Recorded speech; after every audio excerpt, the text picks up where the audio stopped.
1 हफ्ता चलेगा।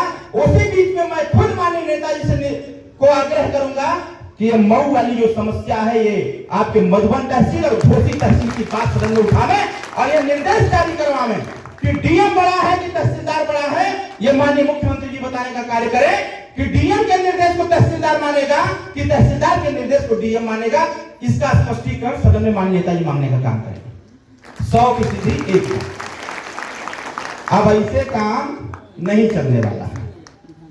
अब विधानसभा में मैं मंच के माध्यम से, पत्रकार साथी हैं, मैं मंच के माध्यम से कहना चाहता हूं, मेरा वीडियो बना के भेजवा देना आप एसडीएम के, तहसीलदार के हैं।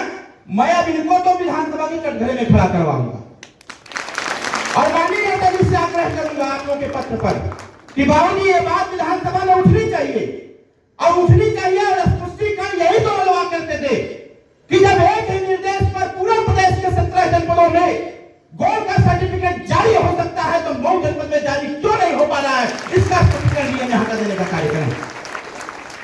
अभी मैंने माननीय प्रमुख सचिव साहब से तुरंत बैठे बैठे मैंने बात किया, वो भी किसी मीटिंग में बैठे हैं, तो मैंने व्हाट्सएप चैट के माध्यम से मैंने उनको अवगत कराया है।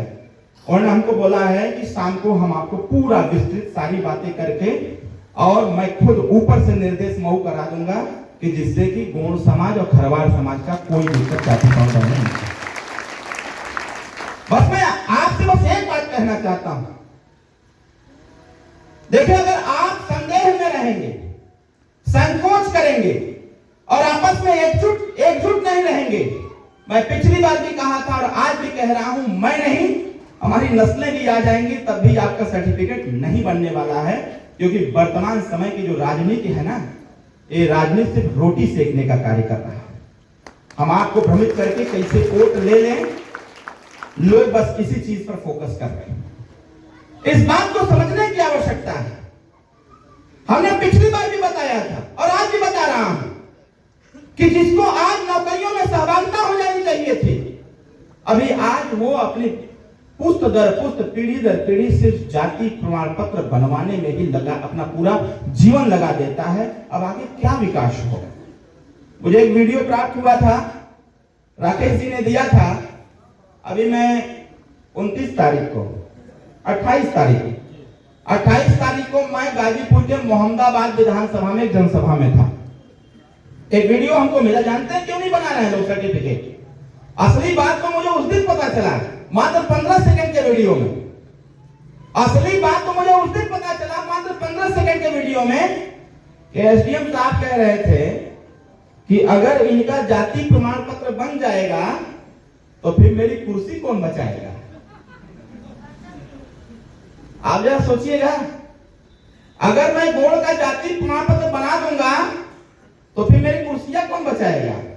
मैं समझ नहीं पाया, लेकिन बाद में जब हम समझने का प्रयास किए तब मुझे यह पता चला कि उसी वीडियो में उस व्यक्ति ने यह भी बोला था कि गोड़ समाज का सर्टिफिकेट बनने का मतलब कि गोड़ समाज के बेटे को नौकरी मिल जाएगा आसानी से और फिर हमारी कुर्सी पर कब्जा कर लेगा, फिर मैं कहां जाऊं। मूल बात, सारी समस्याओं का मूल बात बस यही है। बताइए सही कह रहा हूं कि गलत कह रहा हूं। जो समझे सही कि गलत। अब आप कल्पना करिए कि जिस अधिकारियों की मन और मानसिकता इस प्रकार की हो, आप बताओ क्या वह आसानी से आपका सर्टिफिकेट बना पाएंगे?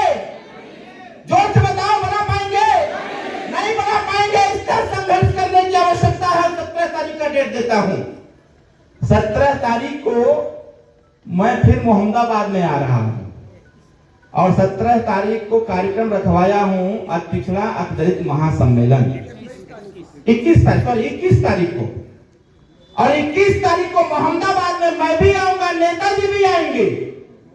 और जब 21 तारीख को हम आए तो मैं ये प्रयास करूंगा कि दोबारा राकेश भाई हमसे ये न कहें कि भैया उस तहसील में हमारा सर्टिफिकेट नहीं बना। और 21 तारीख के पहले 21 तारीख छोड़िए, वो अभी बहुत दूर है, अब बहुत दिन है, लेकिन आज शाम से ही इसकी प्रक्रिया में चालू करवाऊंगा और देखता हूं कैसे मऊ जनपद में आपका सर्टिफिकेट नहीं बना। वो हमार बने चाहे मत बने, अब हमके नौकरी करे के ना, हमके नौकरी ना करे क्या, वो बनावे चाहे मत बनावे, जो सर्टिफिकेट हमारे बा वो डिग्री वाला वो ले लो।